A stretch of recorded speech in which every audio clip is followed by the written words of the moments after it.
اب میں آپ کے سامنے خطیب اہل سنت، خطیب اقتدار، امام و خطیب جامعہ مسجد نورانی غوثیہ کے امام و خطیب میری مراد حضرت مولانا نصیر صاحب ہیں. اب میں حضرت سے گزارش کرتا ہوں کہ وہ تشریف لائی اور عظمت قرآن کے عنوان سے ہمارے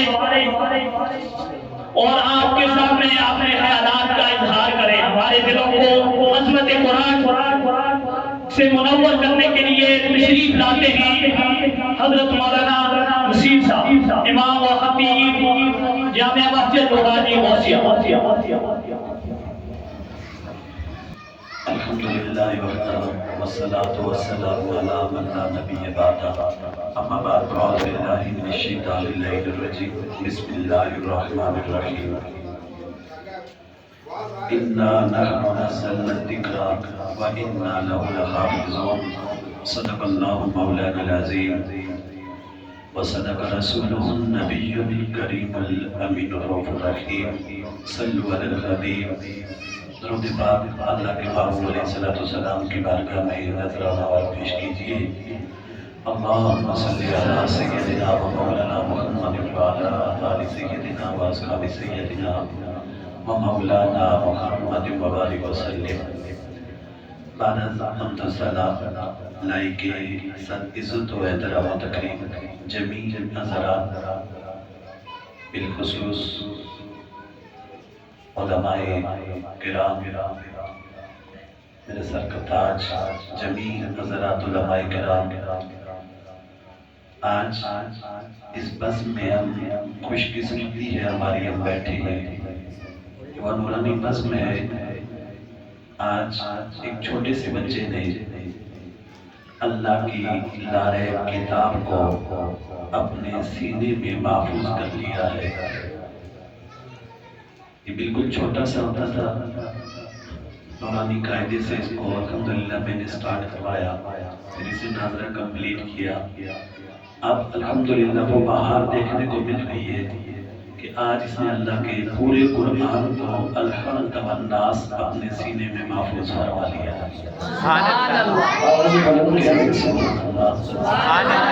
سبحان اللہ کہنا دے کوئی خرچہ نہیں، پرچہ بھی نہیں ہونا.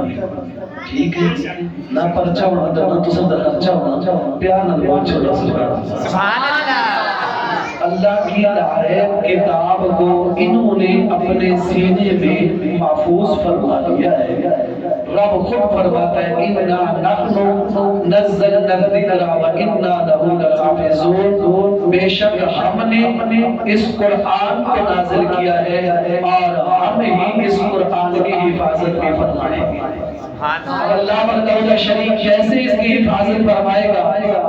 علاقو خان نے اس پورے کے پورے قرآن کے جتنے نسخے تھے ان میں سے ہر ایک نسخے کو جمع کر کے دریا پر کر دیا، دریا کے اندر ڈال دیا اور کہا کہ اب تو میں اسی طریقے سے بھی قرآن کی ایک زبر زیر کو بھی کہا کہ جب بچنے دوں گا.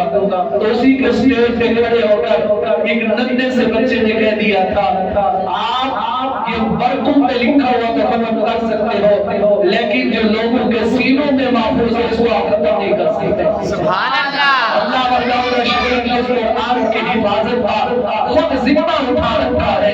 اس مالک کائنات نے خود کہہ دیا ہے میں نے قرآن کو نازل کیا ہے اور میں ہی اس قرآن کی حفاظت بھی فرماؤں گا. اب ذرا توجہ کیجئے گا، یہ گھر قاری صاحب کا ہے. قاری صاحب اس گھر کی حفاظت کیسے کرتے ہیں؟ اگر ایک نلکا بھی ٹوٹ جائے نا، اصل کو ٹوٹے تو بغل بھی نہیں ہونے دیتے، اس سے پہلے اس کو وہاں پر لگا کے رکھتے ہیں. بھائی عزت کا مسئلہ ہے، میری طاقت کا مسئلہ ہے، میری انا کا مسئلہ ہے. اگر کوئی چیز خراب ہو، کوئی چیز ٹوٹ پھوٹ جائے تو اس کو دوبارہ پھینک دیا جاتا ہے. بھائی میری عزت ہے اسے جتنا اچھا بنا ہوا ہوگا اتنا لوگ اچھا ہے. اب خود سوچیے انسان اپنی طاقت کے مطابق، اپنی مساعد کے مطابق جو چیز اس کے دائرے کار میں ہو اس کی حفاظت کا ذمہ لے لے تو وہ کبھی بھی اس چیز کو خراب نہیں ہونے دیتا، اس کو کبھی ٹوٹنے نہیں دیتا، وہ کبھی اس کو کھوکھلی ہونے دیتا. ذرا سوچئے گا جو ساری کائنات کا مالک ہے، جو ساری کائنات کا مالک ہے، جس نے پوری کائنات کو تخلیق کیا ہے، جو وہ خود فرما رہا ہے اِنَّا نَحْنُ نَزَّلْنَا الذِّکْرَ وَإِنَّا لَهُ لَحَافِظُونَ۔ یہ قرآن ہم نے نازل کیا ہے اور ہم ہی اس قرآن کی حفاظت فرمائے۔ سبحان اللہ۔ تو اسی لیے پھر ہم کہتے ہیں وہ زمانے میں محسس تھے، مسلمہ ہو کر ہم ذلیل و خوار ہوئے ہیں، تارے کے قرآن ہو کر ہم نے قرآن کو بندہ چھوڑ دیا، ہم نے قرآن کے احکامات کو چھوڑ دیا۔ جبھی امت مسلمان کا یہی حال ہے، ہم نے قرآن کی کالی سطر کو پڑھا ہے لیکن اس کے مفاہیم کو، اس کی تفاسیر کو، اس کے معانی کو، اس کے مطالب کو اپنے پاسے کچھ ڈال دیا۔ اے افاظ کرام، آپ خوش نصیب ہو، آپ اس پرفتن دور میں اللہ نے آپ کو توفیق دی ہے کہ آپ اللہ کے گھر میں بیٹھ کر، آپ اس مدرسے میں بیٹھ کر، اس بلڈنگ میں بیٹھ کر اللہ کے قرآن کی تلاوت کر رہے ہوتے ہیں۔ اور اللہ کے نبی کی حدیث نہیں پڑھی، اللہ کے معبود نے متعدد مرتبہ اور بہت سے روایتیں ہیں علماء کے متعلق، ان کا بھی آتا ہے روایت کے اندر کہ اللہ کا وہ نورانی بندہ، وہ حافظ قرآن اپنے گھر سے چلتا ہے، ادھر کائنات کا مالک فرشتوں کو حکم دیتا ہے اب یہ بچہ جو حفظ کرنے کے لیے، اب یہ بچہ جو علوم دین حاصل کرنے کے لیے جا رہا ہے، اے فرشتوں میں نے تمہاری ڈیوٹی یہ لگا دی ہے، اس کے پاؤں کے ساتھ لگا ہوا جوتا جو ہے وہ زمین پر نہ لگے، اس کے نیچے تم اپنے پر بچھا دو۔ سبحان اللہ۔ تکبیر، اللہ اکبر، تکبیر، اللہ اکبر، رسالت، محمد رسول اللہ، عظمت قرآن زندہ باد، زندہ باد، تاجدار ختم نبوت زندہ باد، زندہ باد، شان صحابہ زندہ باد، شان صحابہ، زندہ باد، زندہ باد، مولانا نصیر صاحب، اب آپ بتا لیجئے، سوچئے ایک چھوٹا سا بچہ، نتا سا بچہ صبح قرآن کو اٹھا کر اس کو اپنے سینے سے لگا کر گھر سے نکلتا ہے، ادھر اللہ کے نورانی فرشتے جو گناہوں سے پاک، معصوم عن الخطا، جو خطاؤں سے پاک، اللہ نے ان کو گناہوں سے مبرؤ و نزہ رکھا ہے، وہی نورانی فرشتے اس حافظ قرآن کے پاؤں کے نیچے لگے ہوئے جوتے کے نیچے اپنے پاؤں بچھا دیتے ہیں۔ اس سے بڑھ کر اور سعادت کیا ہوگی اور کیا مقام ہوگا کہ اللہ کے بابو نے فرما دیا خیرکم من تعلم القرآن وعلمہ، ہم میں سے بہترین وہ ہے جو قرآن پڑھتا ہے اور دوسروں کو قرآن پڑھاتا ہے۔ سبحان اللہ۔ سب سے بہترین وہ ہے۔ ہمارے یہاں دنیا داروں کے نزدیک شاید کچھ اور ہو، لیکن تقریباً آقا صلی اللہ علیہ وسلم کا فرمان تم میں سے بہترین وہ ہے جو قرآن پڑھتا ہے اور دوسروں کو قرآن پڑھاتا ہے، خود قرآن سیکھتا ہے، دوسروں کو قرآن سکھاتا ہے۔ ساری کائنات میں وہ سب سے بہترین ہے جو قرآن سے اپنے تعلق کو جوڑ لیتا ہے۔ سبحان اللہ۔ اس سے بھی بڑی بات بس میں مختصر کر دوں اپنی بات کو، اور ایک بات اور کر کے میں اجازت چاہتا ہوں۔ اللہ کے نبی نے فرمایا دنیا کے اندر تو بہترین ہے ہی ہے، یا دیکھ لے دنیا میں مواصلہ کر دے، ایک طرف حافظ قرآن ہو، ایک طرف پی ایچ ڈی والا ہو، ایک طرف بڑا بزنس مین کیوں نہ ہو، ایک طرف بہت بڑا پڑھا لکھا انسان ہی کیوں نہ ہو، ڈاکٹر ہی کیوں نہ ہو، ایسا کوئی سائنسدان ہی کیوں نہ ہو، ایک طرف حافظ قرآن کو رکھو، ایک طرف پہلی بات تو یہ دونوں کا موازنہ ہے ہی، لیکن پھر بھی اگر کوئی تقابل کروانے کو آئے گا ان دونوں کو ایک جگہ کھڑا کرے، باہر سکھانے والا ہاتھ اس حافظ قرآن کے ہاتھوں کو چومے گا، اس کے ہاتھوں کو نہیں چومے گا جس کے ہاتھ میں پی ایچ ڈی کی ڈگری۔ سبحان اللہ۔ اس سے اور کیا ہوتا ہے کہ بڑے سے بڑا بندہ ہو، یہی کہ حافظ صاحب آپ آگے ہو جائے، ہم آپ کے پیچھے نماز پڑھنے کو بڑے آ رہے ہیں۔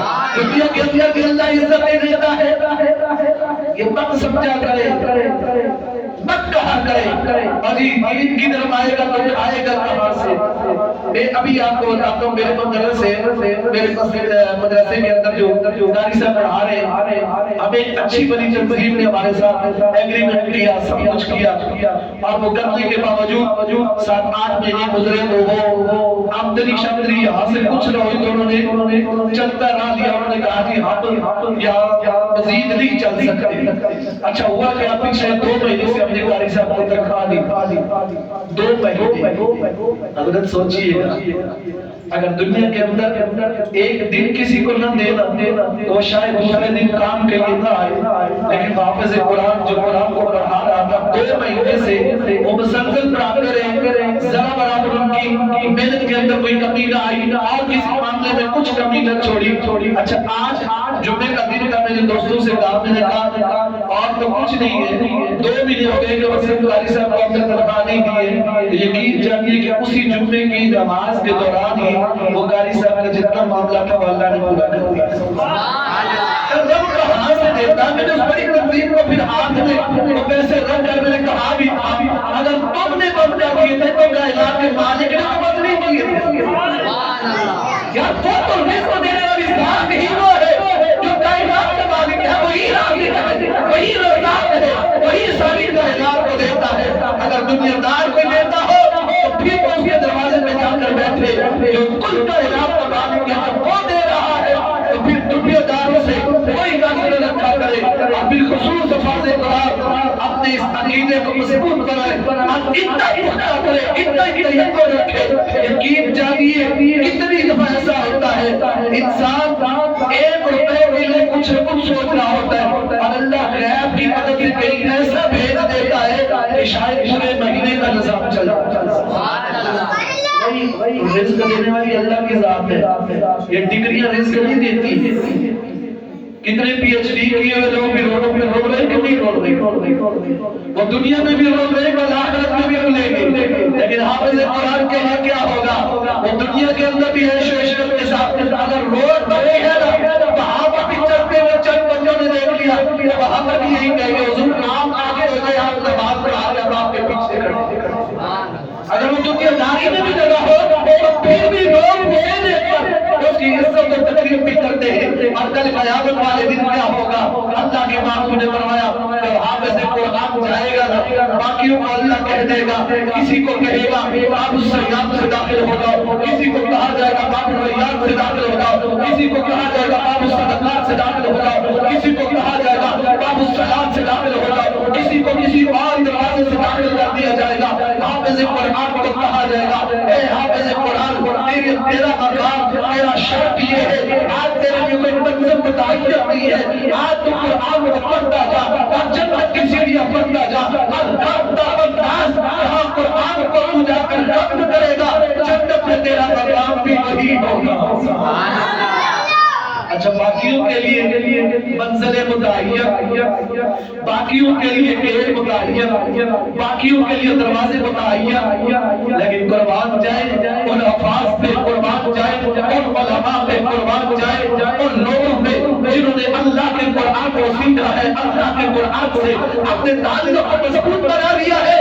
پھر رب کا علاج کا مالک بھی گویا میرا مالک کہہ رہا ہوگا اے حافظ قرآن تو دنیا میں میرے قرآن سے پیار کرتا رہا، اب میرا جی چاہتا ہے آج تیری منزل کا انتخاب میں نہ کروں، بلکہ تو دنیا میں قرآن کی حفاظت کرتا رہا، جہاں تیرا دل چاہتا ہے وہاں کا پڑھتا جا اور جنت میں چڑھتا جا۔ سبحان اللہ۔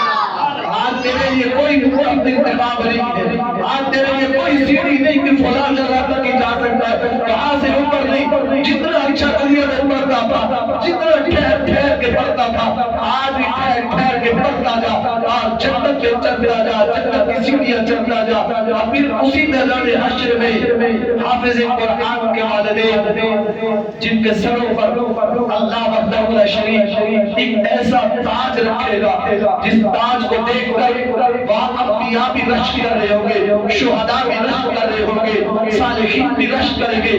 پوچھا جائے گا مولا یہ لوگ کون ہیں جن کے چہروں کو اور جن کے سروں کو اتنے نورانی تاجوں سے سجا رکھا ہے؟ اللہ یہ کیا انبیاء کی جماعت ہے، اللہ یہ کیا شہداء کی جماعت ہے، اللہ کے یہ صالحین کی جماعت ہے۔ رب یہ صالحین ہے، نہ یہ شہداء ہے، نہ یہ صدیقین ہے، نہ یہ اولیاء ہے، نہ یہ قرب ہے، نہ یہ ابدال ہے، لیکن ایک تو کہا جائے گا یہ وہ شخص ہے جس نے دنیا کے اندر اپنے بیٹے کو اپنے سے قربان بنایا تھا، اور آج نے کائنات کے مالک نے ان کے سروں پر تاج سجا رکھا ہے جس کی روشنی سورج اور چاند کی روشنی سے بھی زیادہ۔ سبحان اللہ۔ یعنی اس سے بڑھ کر اور کیا مقام ہو سکتا ہے؟ غالباً خلیفہ ہارون الرشید کے پوتے نے جب حفظ کیا تو آپ کے پاس جا کر آپ کے بیٹے نے آپ کو خوشخبری سنائی اور کہنے لگے کہ ابا حضور میرے بیٹے نے حفظ کر لیا ہے۔ اچھا اچھی بات ہے، اللہ اس کے حفظ میں اور برکتیں عطا فرمائے، اللہ اس کے حافظے کو اور مضبوط بنائے۔ اس کو دعا کرنے کے بعد دل میں خیال آیا، آنسو آئے، پوچھا حضور روئے کیوں؟ کہا آج بیٹے کے بیٹے نے حفظ کیا، آج میرے بیٹے نے حفظ کیا تو میرے سر پہ قیامت والے دن تاج سجے گا۔ کاش ایسا ہوتا، میں قرآن پڑھتا، میں قرآن کو حفظ کرتا، میرے والدین کے سر پہ اللہ تاج سجاتا۔ اسی دن شروع کیا اور بادشاہی کے تخت پر بیٹھ کر ہی اللہ کے قرآن کو اپنے سینے میں محفوظ کر دیا۔ سبحان اللہ۔ اب لیکن نہیں آتا عمر وقت کا نہ یہاں حافظے کا کوئی مسئلہ، جو سب سے قریب بندہ ہونا اس کو لوگ لا کے مدرسے میں چھوڑتے، 5 مہینوں بعد 6 مہینوں بعد آتے، قاری صاحب میرے بچے کی کیا پوزیشن ہے؟ اسکولوں میں تو روز دن جاتے، حضرت بتائیے نا میرے بیٹے کی کیا کچھ معاملات ہے، کیا کچھ چل رہا ہے؟ کیا مدرسے میں چھوڑ کر 6 مہینوں بعد آتا پوچھتے، اور بچہ بھی اس کو بالکل سرے سے کچھ نہ آتا، 6 مہینوں بعد قاری صاحب یہ کہتے الحمدللہ بچے نے قاعدہ مکمل کر لیا، دادرہ مکمل کر لیا، بچے نے 1 پارہ بھی حفظ کر لیا۔ یا جہاں قرآن کی اتنی برکتیں ہیں، جہاں اسلام کی لائحہ کتاب کی اتنی برکتیں ہیں، دنیا بھی حاصل کرو، میں یہ نہیں کہتا کہ دنیا کو بالکل ہی پس پش ڈال دو، اتنا کم از کم ضرور حاصل کرو کہ دنیا دار کے نظروں میں نظر ڈال کر اتنا کہہ سکو کہ جتنا تمہیں آتا ہے اس سے کہیں زیادہ ہمیں آتا ہے۔ کم از کم اپنی آخرت کو بہتر بنانے کے لیے اپنے بچوں کو قرآن سے اپنے تعلق کو مضبوط بنا لو۔ آج تک نہیں سنا کبھی بھی کہ کسی بیٹے نے اپنے باپ کو کچھ کہا ہو اور وہ حافظ قرآن ہو۔ میں نے نہیں سنا کہ کوئی بیٹا کسی باپ سے جائیداد کی وجہ سے لڑ رہا ہو۔ حضرت پچھلے دنوں ایک سوشل میڈیا پہ چھوٹا سا کلپ میں نے دیکھا ہے، باپ سے بیٹا یہ کہہ رہا ہے کہ جس زمین کے چکر میں تو ہے نا یہ تجھے نصیب نہیں ہوگی، اور معاذ اللہ پھر اس کو وہ گھسیٹ کر باپ کو وہ دونوں میاں بیوی اس کو گھسیٹ کر اس کے گھر سے باہر نکال دیتا ہے۔ الامان الحفیظ، چاہتے ہو کہ بیٹے فرما بردار ہو، چاہتے ہو کہ اولاد فرما بردار ہو، انہیں قرآن کی تعلیم سے آراستہ کر لو کہ دنیا کے اندر بھی تمہاری فرما برداری کریں گے اور آخرت میں بھی تمہارے لیے بخشش کا ذریعہ بنے گے۔ اللہ کریم سے دعا ہے کہ اللہ تعالی حافظ زاہد صاحب کے علم میں اور برکتیں عطا فرمائے، اللہ ان کے حافظے کو اور کمی بنائے، اللہ انہیں عالم دین بنائے اور خاتم واپسی علوم دین کی تبلیغ کی اللہ انہیں توفیق عطا فرمائے۔ آخر دعوانا الحمدللہ رب العالمین۔